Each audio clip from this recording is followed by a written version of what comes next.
ಏನ ಭಾಳ ಬ್ಯಾಗ್ ಬಂದ್ಯಪ್ಪ ಇವತ್ತು. ಏನು ಬರೋಕಿಲ್ಲಾಗಿತ್ತ? ಬಂದದ್ದು ತಪ್ಪಾಯ್ತಾ? ನೀವೊಂದು ಹೇಳಕ್ ಬಾಕಿ ಇದ್ದಲ್ಲ, ಎಲ್ರದ್ದು ಹೇಳಾಯ್ತು. ಅಪ್ಪ ಅಮ್ಮನೂ ಮನೇಲಿಲ್ಲ ಅಂತ ಕೇಳದ್ನಪ್ಪ. ಬೇಗ ಬಂದು ಎಂತ ಮಾಡ್ಬೇಕು ಮರಿ? ಅಪ್ಪ ಅಮ್ಮನ ಮುಖ ನೋಡ್ಕೊಂಡು ಕೂತ್ಕೋಬೇಕಾ? ನಂಗೆ ಆಗೋದಿಲ್ಲ ಮರಿ ಅವ್ರು ನೋಡ್ಕೊಂಡು ಕೂತ್ಕೊಳ್ಳೋಕೆ.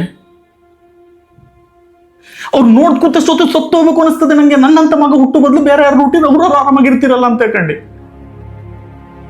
ಊಟ ಮೆಚ್ಚೋದಿಲ್ಲ, ಹೋಗಿ ಮಲ್ಕೊಂಡ್ರೆ ನಿದ್ರಿ ಬರೋದಿಲ್ಲ, ಕೈ ಕಾಲೆಲ್ಲ ಗಡ್ಡ ಗಡ್ಡ ಗಡ್ಡ ಅಂತ ನಿಡುತ್ತಿರ್ತದೆ ಮರೇ. ಬೆಳಗಾಗೋರಿಗೆ ಸತ್ತೇ ಹೋಯ್ತು ಅಂತ ಕಂಡು ಹೆದರಿಕೆ. ಯಾರ ಕೈಲಿ ಹೇಳ್ಕೊಳ್ಳಿ?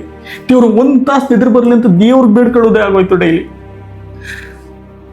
ಯಾರು ಅರ್ಥ ಆಗುದಿಲ್ಲ ಮಾರ್ಯ, ಎಲ್ಲರಿಗೂ ಸಸಾರಾಗ್ಬಿಟ್ಟಿದ್ ನಾನು. ನೀವಂತೂ ನಂಗೇನು ಮಾಡಿ ಇಡ್ಲಿಲ್ಲ ಮಾರಯ್ಯ. ನಂಗೆ ಒಂದ್ ಸಣ್ಣ ಚಾನ್ಸ್ ಸಿಕ್ಕರೆ ನಿಮ್ನೆಲ್ಲ ರಾಜರ ತರ ನೋಡ್ಕೋಬೇಕು ಅಂತ ಕಂಡು ಕಾಯ್ಕೊಂಡಿದ್ದೆ ನಾನು. ನನ್ನ ಹಣಿ ಬರೋ ಸರಿ ಇಲ್ಲ, ಎಂತ ಮಾಡ್ಸಾ ಇದ್ದಳು ಎಂತ ಅನ್ನ ಇವಂಗೆ ಭಾಳ ತಲೆ ಬಿಸಿ ಮೇಲೆ ಅವನೇ ಮಾಡಿ.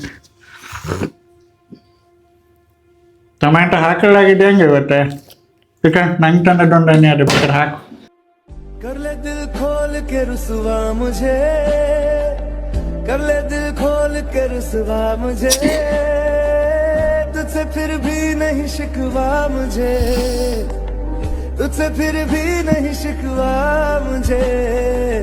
सिर्फ क्या दुनिया की नजरों से गिराना मुझे, मुझे मेरी भी नजरों में बुरा कर दिया।